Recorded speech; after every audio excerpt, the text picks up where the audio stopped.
NSX fans rejoice. The Acura NSX finally makes its full-on, fully-fledged racing game debut here in Forza Horizon 3. It's a hybrid which should excite any Porsche 918 Spider fan, but will probably distance itself from JDM purists for two reasons. Well, one, obviously it doesn't look like the original thing, and two is how it was designed and built, because it was designed by this chick by the name of Michelle Christensen, who is American, and it's being assembled right now in the Performance Manufacturing Center in Marysville, Ohio, which is in America. So despite it having an Acura badge or a Honda badge, depending on where you live in the world, it is American. Here's my take. And this is it. Now, I will say, I think from the get-go, people will probably relate this to like an Audi R8. You people will probably say that.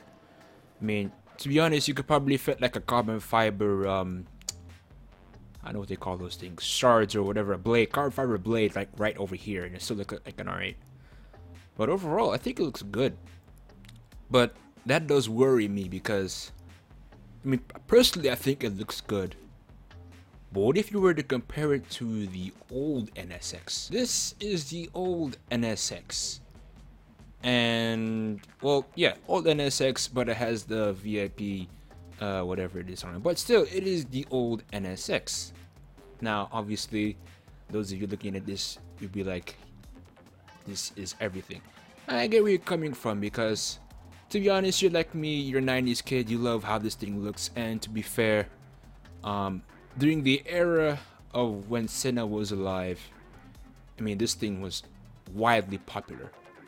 But it was also expensive too. Not that the new one isn't expensive, but this one was expensive too. But this, up against it was pretty much Acura's or Honda's answer to whatever Ferrari was bringing up. But it didn't have a lot of power. This still only has like 290, 280 some horsepower. But at the same time, I mean, it just looks so cool. I mean, if you wanted a Ferrari, but you didn't have enough money, you still pay this. Mind you, this was cheaper than a Ferrari now. This is cheaper than a Ferrari. This sits you back about $100,000. Ferrari in that is probably about $200,000 or something like that. So this was pretty much the bargain Japanese sports car. Back to this, because as I said before, it does look good, but I will put criticism on the table right now. It's not as good as the original, but that's coming from my 90s point of view. But in this day and age, it does look rather good. Performance wise, we'll go into that later, but it does look rather good. We'll just inspect the elements here.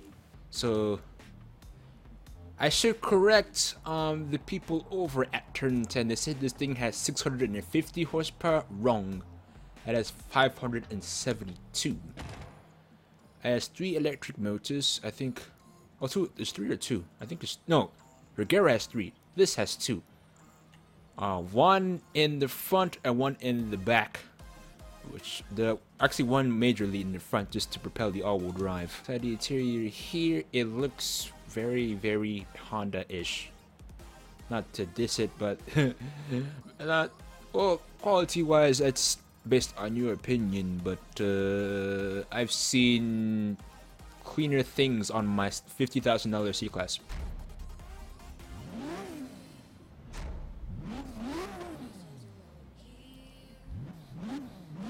So engine is a 3.5 liter V6. I don't know if it's VTEC or everything.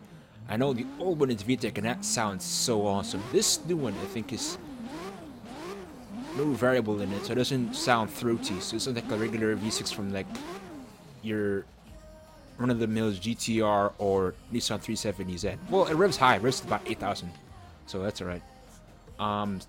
We'll get the speed though. Alright, so let's go over stats now, shall we? 573 horsepower. That's about as much as the standard GTR, but the GTR doesn't have any electric bits in the underbody. This does. And it is lighter than the GTR. I will say that. Lighter than the GTR. I wouldn't say it has a lot. Well, it has more torque than GTR.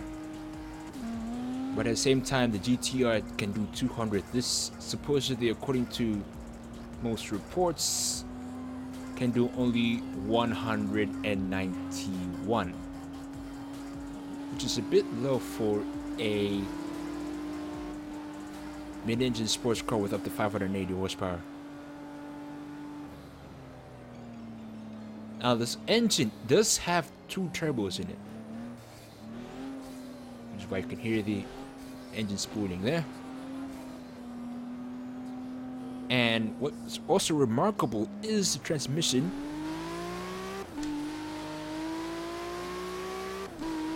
It's got 4. It's a dual clutch 5. It's quick though. Quicker than an LFA. On 7. Doing 175. Come on. 183.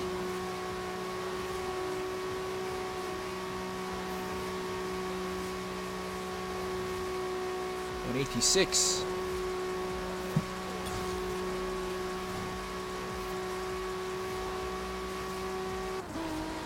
There's another gear. This is a dual clutch.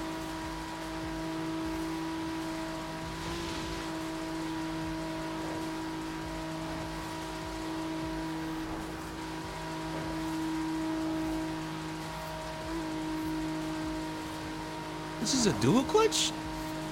Wow. I'm short, doing 186 though. It's not going any faster than this.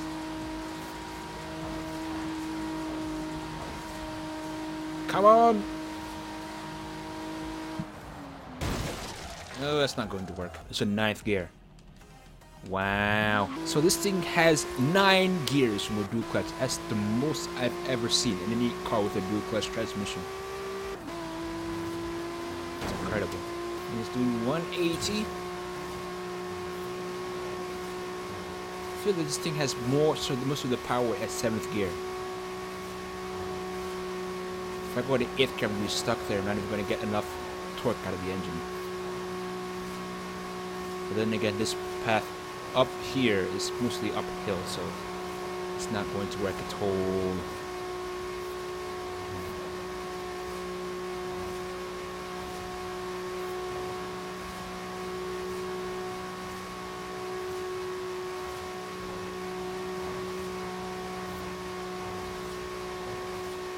Not going to work at all. 185. I'm stuck at 185 stock. Not even trying to break 200.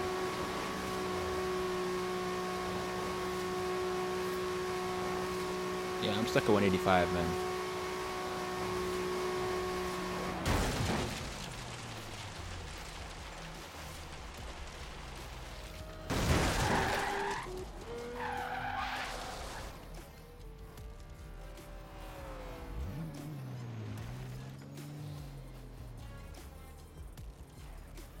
So I can only manage about 187 down these straights. Hold on, let's go back one more. I fear as if this car has the same problem with the GTR. I know the GTR is a pretty awesome car, but when it comes to top speed, which is also pretty essential, there's not enough torque at those higher gears, which is why even though the GTR can launch quick in a half-mile drag race, forget it. You're going to be outrun by McLarens and Lamborghinis.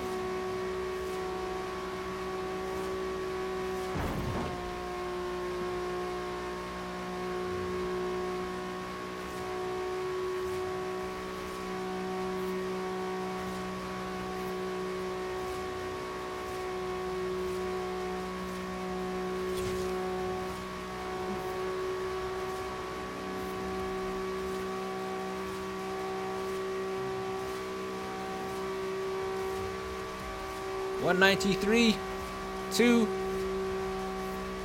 Yeah, I have most of the power at 7th gear. I know this thing has 9 gears, but most of the power is coming in at 7th gear. If I go to 8th now, no pickup. No pickup at all. Best to tune it to see how it does, how it would do in gear 9, but no. As for now, not a lot of power in 7th gear, so this might suffer from the same problem that the Nissan GT-R has in terms of top speed. Look at the Forza stats in this, 189.5. Yeah, so that's pretty much sort of spot on with what the reviewers are saying. There are only 191, which is sort of because GT-R can only do over 200. Lamborghini, the Huracan LP 580-2 can do over 200 as well. Its true competition, which was dated back almost 3-4 years ago, the 458 Italia can do 203. So I don't know where they're getting this here. I want to see personally what this Acura can do, because I'm not solely convinced that this pretty much. I'm not solely convinced that this thing deserves to be the famous car of the year. I mean, it has made headway, but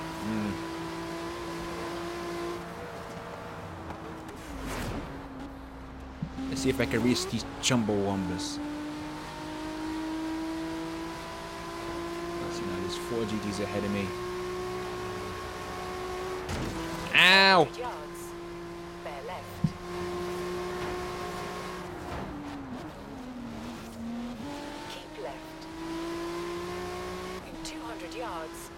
Uh-oh.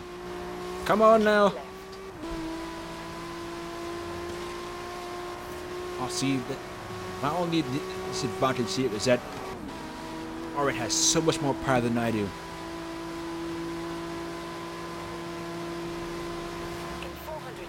Yeah, he's up to me now. Even the 4 GTs catching up to me now. This just does not have enough power. My only instance here is if I can fend them off by them just hitting traffic. Turn left. Turn around when it is safe to do so. And I gooped. In 100 yards, turn right. Turn left. This thing has all-wheel drive though. Turn around when it is safe to do so. This thing has all-wheel drive though. Yes. Oh, crap. Crap. Where is he?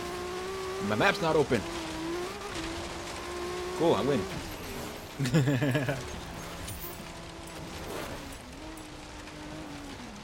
You hit a tree. Oh, we'll drive to the rescue. So it looks good, but doesn't look as good as say an Audi R8. It's fast and powerful, but not as fast and powerful as, well, an Audi R8. So what is this car good for? Well, I'll show you. Oh, I'm in over my head. There are a lot of NSXs in this lineup. Well, it's got a 4088 GTB, got R8 V10s, LP 570s, and this one guy in an MC12, which I envy. Come on, baby. Let's see what you can do. Wow, quick launch of the line. That was about 2.5 seconds to 60.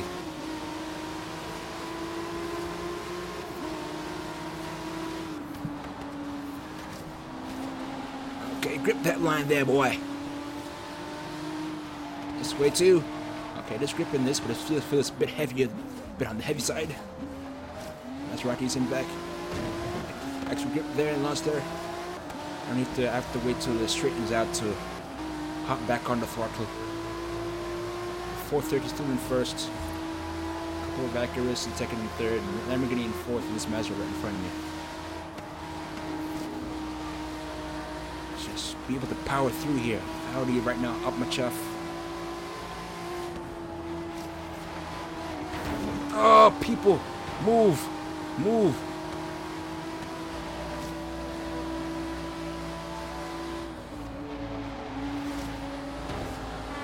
Move, your Mazda. I know you look hot, but move. I gotta catch up to the Scuderia. I see now, there's a difference in power there. Look at that. The Mazda's gone. It's a Ferrari. He's lighter than this thing. Okay, I'm in head now. Okay. See, I feel a bit of slip in the back. It's a bit of slip in the back. Probably denotes just how much power is going to this rear wheels. A lot more power in the rear than the front. So distribution isn't really all that even.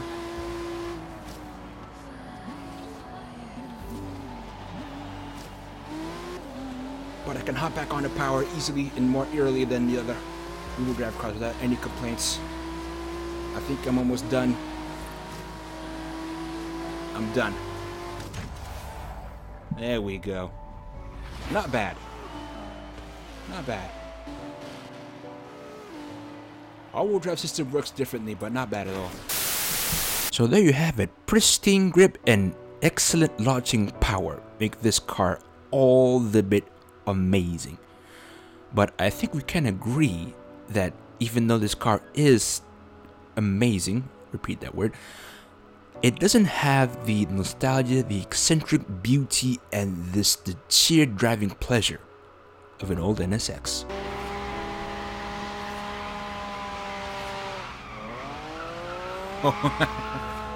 Oh my goodness. Oh, this is everything. I know it's old.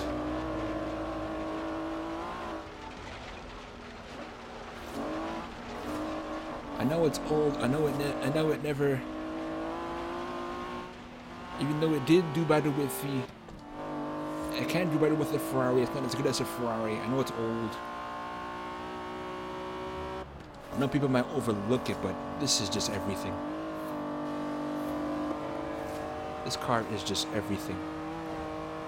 In my 90s, those of you who have played Gran Turismo know what I'm talking about. Those of you who haven't been able to drive a car on the night just because you were an infling toddler, but have come to love cars pretty much as much as I have. Seeing this in a racing game was just brilliant. Then hearing that VTEC V6, listen to this. Oh, it even spits flame at 290 horsepower. What is in you? The fact that this thing just sounds so brilliant. It just handles so well. It's a time capsule. I mean, I know things are moving pretty much forward in terms of supercar development and everything. And now they've gone with the way of their dual clutch and have abandoned the short stick, the shift throw, and other things that made sports cars so popular and so cool back in the day. It's been cool in their own way, but I still love this thing. It was scary and it was agile and adept in its own way. That's why I love it. So the NSX, definitely a supercar contender, but my 90s genes in me would prefer the old one over the new one. I think I probably speak the minds of most of my friends and fans who probably know that they probably prefer the old one over the new NSX. Not that the new NSX looks bad, but that the old one was just everything. Everything that made pretty much rear-wheel drive that car, made that car just so brilliant. But in terms of present-day supercarism, would you prefer the NSX over, say, an Audi or Lamborghini, or what this car was built to take on, which was the Ferrari 458? Let's find out. Here we go. And they're off. Wow, the NSX just takes off like a dart, doing a 60 in about 2.7 seconds. Now onto the first straight. I should mention that these cars do really pale in comparison in terms of performance, just that the PR is rated differently. The NSX has 573 horsepower, but it's much heavier. The 458 has less horsepower, but it's much lighter. That first corner there, NSX taking that so well. The 458, a bit of drama there, so it's dropping back a bit, but the 458 still on its tail into this slightly easy corner here, in this next corner here. NSX full on grip, getting off the side there a bit, but the 458 still hanging on. 458's getting a bit of a catch-up power on the straights though. That's the thing. That's the thing. Okay, into the next corner here. Bit of drama there for the NSX at the drift there. I think it's caused the torque split there. It's more torque going into the rear wheels than the front wheels. But the NSX still cling on to grip there into this final corner. It's head by at least a second there. But here, this is the final straight now. The 458 has all the power and all the lightness here to catch up. It's going to be close. It's going to be close. They're getting into the final straight now and across the line. The NSX is faster. NSX did it in 1 minute and 6.8. 458 did it 1 minute and 7. So there you have it. The NSX is officially faster than the Ferrari 458, well, in the eyes of Forza Horizon 3, that is. But before I go, I have one more interesting comparison for you guys.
So I guess we have to hail a new king of Japan, to be honest.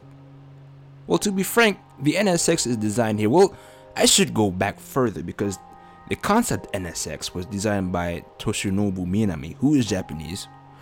And this one, the production car that you see here is designed by Michelle Christensen, who I said before is an American.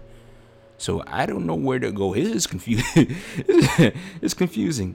But, well, in production retrospect, you can say this is top the Japanese rival, I could say. But we can't really call it the king of Japan now, can we? Because now it's American. And GTR is fully quintessentially Japanese. Oh well, the NSX is a great car. It's been GTR. Rate, comment, subscribe. I'll see you next time.